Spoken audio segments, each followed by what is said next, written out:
이재명 대통령이 신임 정무 홍보 민정수석을 발표하는 등 대통령실 비서진 인선에 속도를 내고 있습니다. 여야는 당 전열 정비에 나섰는데요. 관련해서 이동학 전 민주당 최고위원, 이창근 국민의힘 하남을 당협위원장과 자세한 내용 짚어보겠습니다. 두 분 어서 오세요. 네. 안녕하세요. 예. 자, 대통령실 인선안이 오늘 추가로 발표됐습니다. 정무수석에는 우상호 전 의원, 민정수석에는 오광수 변호사, 또 홍보소통수석에는 이규현 전 JTBC 대표가 임명이 됐는데요. 일단 오늘 인선안 좀 어떻게 평가를 해주시겠습니까? 인선이 되자마자 사실 비토 같은 게 지금 안 나오고 있어요. 그래서 사실 잘한 인사다 이렇게 볼 수가 있겠는데요. 비서라고 하는 것은 기본적으로 대통령의 국정 철학을 반영하는 일이잖아요. 그러니까 예. 누구보다도 잘할 수 있는 인사들로 만들어진 것 같고요. 일단 국민주권정부라고 이름을 붙였기 때문에 그 대명제에 제대로 된 일을 할 수 있으신 분들 지금 추천된 것 같고요. 특히 이제 이 우상호 전 의원 같은 경우는 과거에 박근혜 정부 시절에 그 탄핵 그 광풍에서도 불구하고 그 새누리당 의원들을 적극적으로 설득을 해가지고 그 탄핵을 완성시켰던 일정 부분 그 결과를 만들어냈던 전례들이 있었거든요. 그래서 이 현장에서 일정 부분 잔뼈가 좀 굵은 거 아니냐. 그래서 실력 있는 것을 통해서 결국 이재명 정부를 잘 뒷받침할 수 있는 역할을 할 수 있을 것이라고 보고요. 그다음에 이규현 홍보수석의 경우는 일단 또 탐사보도도 전문가고 또 언론계에 오래 있었기 때문에 그런 지점에서 언론과의 소통, 국민과의 소통 이런 것들을 역할을 좀 잘 해주실 거라고 생각합니다. 예. 어떻게 좀 인선을 평가하십니까? 뭐 예상됐던 인선입니다. 우상호 정무수석 같은 경우는 사실 대야 관계도 굉장히 좋다는 평이 있지 않습니까? 예. 그리고 내정이 됐다는 얘기도 계속 나왔었고요.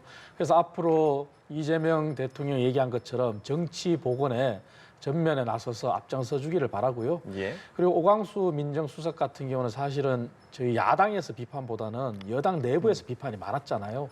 그것은 아마 노무현 전 대통령 그리고 문재인 전 대통령 시기를 돌아본다면 검사 출신 민정수석이 없었지 않습니까? 거기에 대한 반감이 클 거라고 그렇게 생각하는데요. 하지만 그 부분도 뭐 일단락이 됐고 이재명 대통령이 진행하는 의지가 굉장히 강했지 않습니까? 다만 사법개혁을 충실히 수행할 사람이다. 여기에 방점을 두고 있는데 그거보다는 저는 지금 현재 정치가 복원이 돼야 된다고 얘기하잖아요. 그렇다면은 이재명 대통령의 사법 리스크를 벗기 위해서 지금 민주당이 언제나 법안을 단독 처리할 수 있다 이런 얘기가 있잖아요. 그거보다는 그 법안이 지금까지 계속 비난받는 게 공직선거법이든 형사소송법이든 그리고 대법원과 관련된 법원 조직법이든 그리고 법관을 징계할 수 있는 그런 법관 징계법이든 이게 다 일방적이고 한 사람을 위한 법이라는 이런 평가를 많이 받았지 않습니까? 그렇다면은 오광수 수석이 사법개혁을 빌미로 이렇게 법안 처리에 나서는 민주당에 힘을 실어줄 게 아니라 오히려 적극적으로 나서서 정치를 복원해서 여야가 합의를 해서 대법원이 빨리 판단을 내리는 그런 방향으로 저는 가야 된다고 봐요. 거기까지는 한 열흘 시간이 남았지 않습니까? 그렇기 때문에 그런 방향으로 간다면은 사실 정치가 복원이 되고 또 G7 정상회담을 앞두고 있는 이재명 대통령도 홀가분하게 갈 수 있는 그러한 계기가 되잖아요. 그래서 그런 관점에서 좀 임해주기를 바라고 이규현 홍보소통수석 같은 경우는 사실은 JTBC 대표라고 해서 야당이 뭐 반감을 가질 거라 이렇게 생각하는데 야당의 정치인들하고도 관계가 굉장히 좋아요. 그래서 그런 관점에서 소통에 더 나서주기를 언론과의 소통뿐만 아니라 야당과의 소통에도 같이 나서주기를 그렇게 바라고 있습니다. 네, 조금 전 언급해 주셨듯이 여권 일부에서 특수통 출신 민정수석 기용에 우려를 표하는 목소리도 있었는데요. 대통령실은 이에 대해서 개혁 의지를 확인했다고 강조했습니다.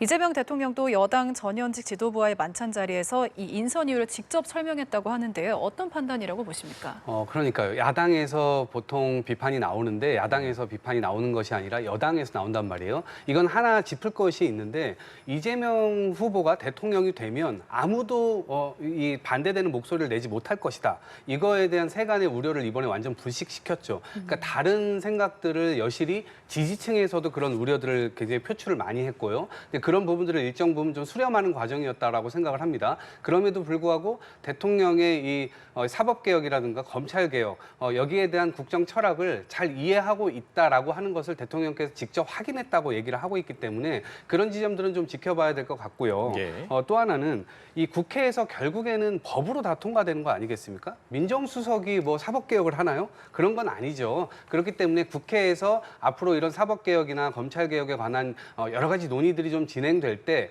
보통의 민정수석이나 이런 분들은 검찰이나 이런 것들을 통해서 일정 부분 방해 역할들을 좀 해왔거든요. 이제 그런 부분에 있어서는 그런 역할을 오히려 하지 않음으로써 검찰개혁이나 사법개혁에 훨씬 더 힘이 좀 실리는 거 아니냐 이런 생각입니다. 네, 위원장님께서는 어떻게 생각하십니까? 앞서 말씀드린 것처럼 사법개혁 중에서 대법원과 관련한 부분은 사실 민주당이 야당일 때도 사회적 공감대가 없었다 이런 이유로 사실 합의가 없었어요. 하지만 지금 대법원의 숫자를 늘린다. 대법관의 숫자가 30명이냐 100명이냐 이 얘기는 사실은 윤석열 전 정부 때로 돌아간다면은 의대 정원을 2,000명 할 때 그 근거가 뭐냐 하는 얘기가 똑같거든요. 그 부분에서 이제 의구심을 가지는 거죠. 그래서 이러한 부분은 사회적 합의가 필요한 거고 대법관을 늘리는 대법원을 이렇게 조직을 확대하는 부분에 대해서는 사회적 합의만 있다면 저희 야당도 합의가 될 수가 있어요. 그래서 그런 관점에서 정말 얼마만큼 필요한지 그것을 조희대 대법원장 얘기한 것처럼 민정수석이 사법개혁의 적임자로 했으니까 같이 협의하는 장을 마련할 수 있는 거죠. 그리고 그 법 외에는 나머지 부분들은 위민설법이 안 되게 국회에서 민주당이 또 일방적으로 통과시킨다면 또 얼마나 정쟁이 붙겠습니까? 그래서 그 부분은 사실 보편적인 법이라고 할 수는 없잖아요. 대통령이 당선되거나 후보자가 되는 사람이 재판을 중지한다든지 그리고 공직선거법에 허위사실 유포와 관련된 행위라는 걸 없애서 면소정을 만든다든지 이런 부분들은 민주당이 단독으로 계속 가기보다는 만약에 대법원에서 해석을 해서 소출하는 의미에 재판도 포함이 된다면 이런 게 더 이상 논쟁이 가치가 없는 거잖아요. 그래서 그런 부분에서 저는 민정수석이 더 나서 주시기를 바라는 거죠. 예. 자, 그런가 하면 대통령실이 브리핑룸에 카메라 넉 대를 추가로 설치해서 대통령실 출입 기자들의 질문하는 모습을 생중계할 것이다 이렇게 밝혔습니다. 시스템 정비 작업에도 속도를 내는 모습인데 이런 부분들은 좀 어떻게 보세요? 네, 우선 미국이나 영국이나 이렇게 뉴스를 보게 되면 그러니까 질문을 받는 이 내각의 어떤 이 간부들도 이 화면에 나오고 그다음에 질문을 하는 기자들의 이 화면도 많이 나왔거든요. 예. 근데 한국의 질의 장면에서는 목소리만 나와요. 그리고 그 목소리도 제대로 안 나와요. 거의 모기 소리 비슷하게 나왔는데 예. 이제 이런 부분들을 통해서 언론인들과 이 내각이 사실상 쌍방향 소통하는 모습 이런 것들을 보여주고 누가 잘했냐 잘못했냐 이게 아니거든요. 정말 괜찮은 질문을 던지는가 하면 또 그걸 통해서 반영하는 모습들 이런 것들을 보이게 되면 결국 국민들의 목소리가 기자분들에게도 힘이 실리게 되고 그러한 목소리를 통해서 결국 변화로 또 갈 수 있는 지점이기 때문에 네. 저는 이런 지점들은 굉장히 잘했다 이런 생각이 들고요. 지금 이제 국무총리 후보자 총리 지명을 해놓은 상태잖아요. 예, 그러니까 예. 국회에서 청문회를 또 진행을 해야 되고요. 청문회 일정이 지금 아직 안 나왔잖아요. 이제 그거 잡는 과정도 아마 여야가 여러 가지 합의를 할 테고요. 그 이후에 장관 제청이라든가 이런 일정들이 좀 진행이 되기 때문에 앞으로 이제 내각 뭐 굉장히 속도전을 할 테지만 그래도 7월 정도 가야 이 장관들의 어떤 이 진용이 좀 나오지 않을까 싶습니다. 예. 뭐 바뀌는 시스템은 누구나 다 환영할 일이라고 생각합니다. 그래서 다만 그 시스템의 인프라만 개선되는 게 아니라 정말 대통령과 그리고 대통령실의 인사와 언론과의 소통은 과거 역대 정부에서 봤을 때 마치 약속 대련 이런 비판이 많았잖아요. 그러면은 내용적인 측면에도 저는 바뀌어야 된다고 생각해요. 미국을 보더라도 사실은 저희들이 미국 대통령과 언론과의 질의응답이 약속 대련이라는 느낌은 없잖아요. 그래서 시스템 인프라의 개선 못지않게 내용적인 측면에서도 약속 대련이 아닌 정말 실질적으로 소통하고 또 언론을 통해서 대통령도 바뀌어야 될 부분도 있거든요. 그래서 그러한 관점에서 더 진일보한 그러한 모습을 앞으로 기대합니다. 예. 네, 알겠습니다. 한편 새 헌법재판관 후보군에 이 대통령 사건 변호를 맡았던 이승엽 변호사가 포함되면서 야권을 중심으로 이해 충돌이라는 비판이 나오고 있는데요. 대통령실은 이에 대해서 이해가 되지 않는다 이런 입장을 보였습니다. 이 사안은 어떻게 보십니까? 사실 이해가 안 되죠. 왜냐하면은 잘못된 거지만 한덕수 권한대행이 다시 복귀를 해서 제일 먼저 한 일이 헌법재판관 후보를 지명했잖아요. 그게 이완규 후보를 지명했을 때 당시 야당인 민주당에서 얼마나 큰 비판을 했습니까? 그럼 이 사안을 역지사지로 봐야 되거든요. 다시 말해서 대한민국의 헌법재판관이라고 하면은 사실 법률위원을 심판하고 그리고 탄핵에 대해서 심판하고 그리고 정당 해산을 담당하고 얼마나 많은 일을 담당합니까? 그리고 국민들이 제기하는 헌법 소원도 담당하고 그리고 권력기관 간의 충돌인 권한쟁의도 담당하잖아요. 그렇다면 이런 부분은 야당일 때 민주당이 비판했던 그러한 비판을 왜 스스로 정권 초기에 가져가는 거죠? 저는 그래서 그러한 위험 부담을 왜 가져갈까 이해가 되질 않아요. 사실 이성엽 변호사에 대해서는 저도 잘 몰라요, 개인적으로는. 하지만 누가 보더라도 이재명 대통령의 모든 변호를 담당했다. 그렇다면은 대한민국의 헌법재판관은 우리나라의 헌법 법률에서 가장 최상위에 있는 기관인데, 그런 헌법기관인데 거기에 그런 위험을 부담쓰고 임명한다?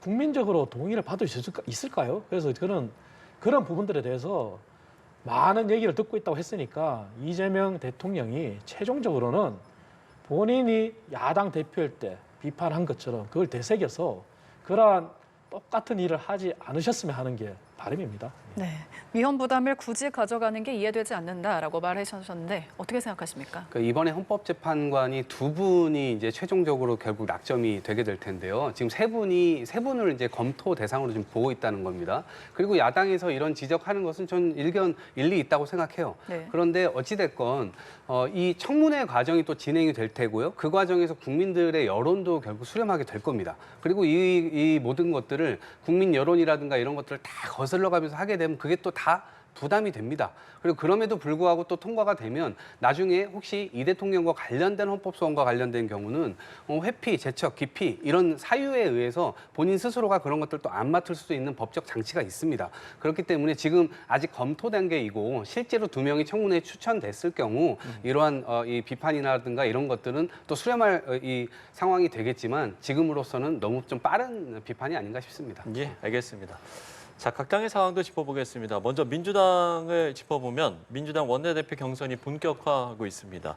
후보자로 등록한 김병기 또 서영교 의원, 나란히 이 대통령과의 관전 만찬 사진도 올렸고요. 이른바 명심 마케팅, 여기 이제 주력하는 모습인데 과연 이 원내대표 경선 좀 어떻게 될 것인가 먼저 좀 전망을 해주신다면 어떻게 전망을 하세요? 저희 당은 뭐 누가 되더라도 다 친명이잖아요. 다만 이제 선수로 본다면은 서영교 의원은 4선이고 네. 김병기 의원은 3선이잖아요. 민주당의 원내대표 선출 과정이 권리당원 20% 투표가 참 특이해요. 이번에 이번에 도입됐지만 네네. 하지만 그 부분이 갖는 위력이 굉장해요.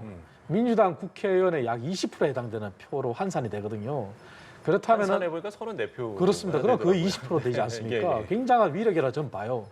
그렇다면 민주당이 국회의원들만 지지를 받는 게 아니라 이번 표결 결과에 따라서 당원들의 지지를 누가 받느냐 이 부분이 굉장히 관전 포인트일 것 같아요. 그래서 누가 되더라도 저희 뭐 야당 입장에서는 다 친명이지만 권리 당원들이 생각했을 때 누구냐 이 부분이 권리 당원들은 통상적인 정치권 안에서 생각하는 친명과 다른 생각을 할 수 있겠구나 하는 그런 판단이 될 수 있을 것 같아요. 그래서 그 표결 결과를 저는 유심 있게 예. 지켜볼 생각입니다. 네, 권리당원의 표심이 관전 포인트다라고 이렇게 이야기를 해주셨는데 어떻게 좀 전망을 하세요? 우선 권리당원이든 아니면 의원들이든 명심에 따라서 뭔가 투표를 하고 그러진 않습니다. 명심이라고 하는 건 알 수도 없고요. 그거를 또 밝힐 수도 없는 상황입니다.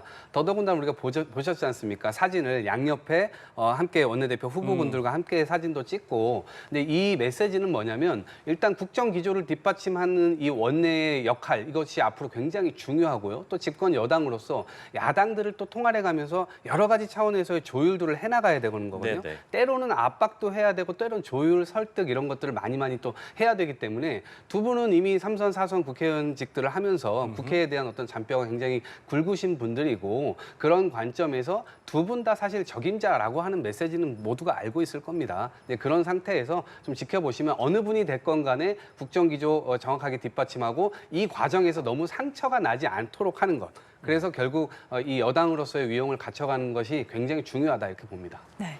이번에는 국민의힘 이야기도 해보겠습니다. 국민의힘이 차기 지도 체제를 놓고 내홍을 겪고 있는데 김용태 비대위원장이 9월 초까지 전당대회를 열겠다고 했고요. 탄핵 반대 당론 무효화와 대선 후보 교체 과정에 대한 진상 규명도 약속을 했습니다. 이런 건 어떤 취지라고 해석하십니까? 일단 김용태 비대위원장이 대선 과정에서 꾸준히 얘기한 것처럼 당이 반성하고 변화하겠다는 그런 연장선으로 봐야 되겠죠. 그래서 개혁하겠다고 그렇게 의지를 보인 건데요. 하지만 그 이전에 김용태 비대위원장을 비롯한 우리 국민의힘 전체 구성원이 되돌아봐야 될 지점이 있습니다. 2017년 이후로 국민의힘은 4년간 암흑기를 거쳤어요. 그러다가 2021년도 서울시장 재보궐선거를 거치면서 당시 오세훈 서울시장이 과반이 넘는 득표를 하고 서울 전 지역을 거의 석권을 했어요. 그때가 저는 국민의힘의 마지막 기회를 다시 한번 준 거라고 생각하는데 사실 그 소중한 기회가 대선 승리의 주축도 됐지만 대선 승리를 윤석열 전 대통령이 0.73%밖에 승리를 차이를 얻지 못했어요. 그건 사실은 그때의 기회를 날렸다고 생각해도 무방하거든요. 왜? 그 뒤로 지방선거도 사실은 경기도지사 선거 공천 잡음이 있으면서 졌죠.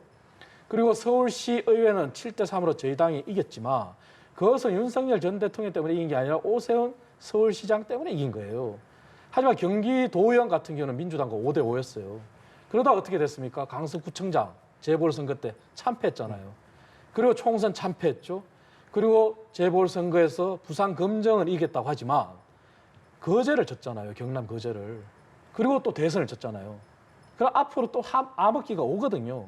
그렇다면 이 과정을 거치면서 과연 누가 국민들의 준 마지막 기회를 날렸냐? 결국 윤석열 전 대통령과 김건희 여사 그리고 거기에 옹호하고 조력했던 친윤들이거든요. 그렇다면 결국은 정풍운동이라는 게 당이 변화하는 게 사람이 바뀌어야지만 국민들이 납득하고 당원들이 납득하지 않겠습니까? 그래서 김용태 비대위원장이 개혁의 방안을 제시한 건 맞지만 그보다 더 우선이 돼야 될 것은 지난 1년의 과정을 한 10여 년의 과정을 되돌아봤을 때 결국은 사람이 바뀌어야 된다. 여기에 방점을 두고 더 큰 목소리를 저는 내야 된다고 봅니다. 어떻게 생각하십니까? 그러니까 우선 친윤 구태 세력을 몰아내겠다라고 저는 선언한 것으로 들리거든요.